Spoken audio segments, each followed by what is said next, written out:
আপনারা দেখতে পাচ্ছেন ইতিমধ্যে একটা কদমা বাগানে চলে এসেছি। তো এইখান থেকে কদমা বাগান শুরু হচ্ছে। আপনারা দেখুন এই গাছটায় সেরকম পাকিনি, সামনে আরও গাছ আছে, আপনাদেরকে দেখাবার চেষ্টা করব। আপনারা আসুন আমার সাথে। ইতিমধ্যে দেখতে পাচ্ছেন ভিউয়ার্স, দেখুন কদমা বাগান, দেখুন এইখান থেকে কদমা বাগান জঙ্গল পুরো শুরু, পুরোটাই কদমা বাগান আছে। আপনারা কে কে কদমা পাকা খেতে ভালোবাসেন আমাদেরকে কমেন্ট লাইক করে জানাবেন, শেয়ার করবেন। দেখে নিন কদমা কীরকম সাইজের হয়েছে, বিভিন্ন ধরনের কদমা রয়েছে, পাকা আছে দেখতে পাচ্ছেন।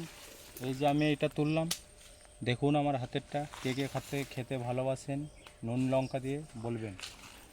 এগুলো সব প্রকৃতির জিনিস, আমাদের সোনার বাংলার জিনিস। দেখুন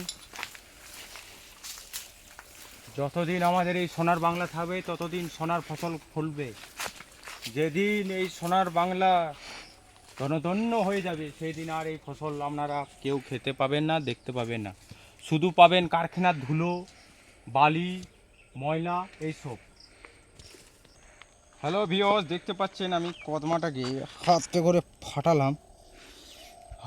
সেই লেভেলে সেন, কি গন্ধ দেখুন। যারা এসব খেতে ভালোবাসেন প্রকৃতির ফল, তারাই একমাত্র বুঝবে এটা কি জিনিস। সেই লেভেলে। ওই একটা রয়েছে পাকা, ওটা পারো, ডালটা একটু নামাও, আমি পাড়ার চেষ্টা করবো।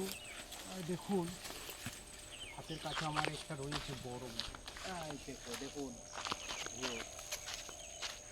খুব সুন্দর, তাই না? ঠিক আছে, আরও দুই একটা রয়েছে, আপনারা পাবেন। ওই একটা চলো, এটা একটু বলুন, চলো এই রাস্তার উপর একটা ওই দিলাম তরলটা দিয়ে পাকা রেডি। জঙ্গলে গরু চড়ছে।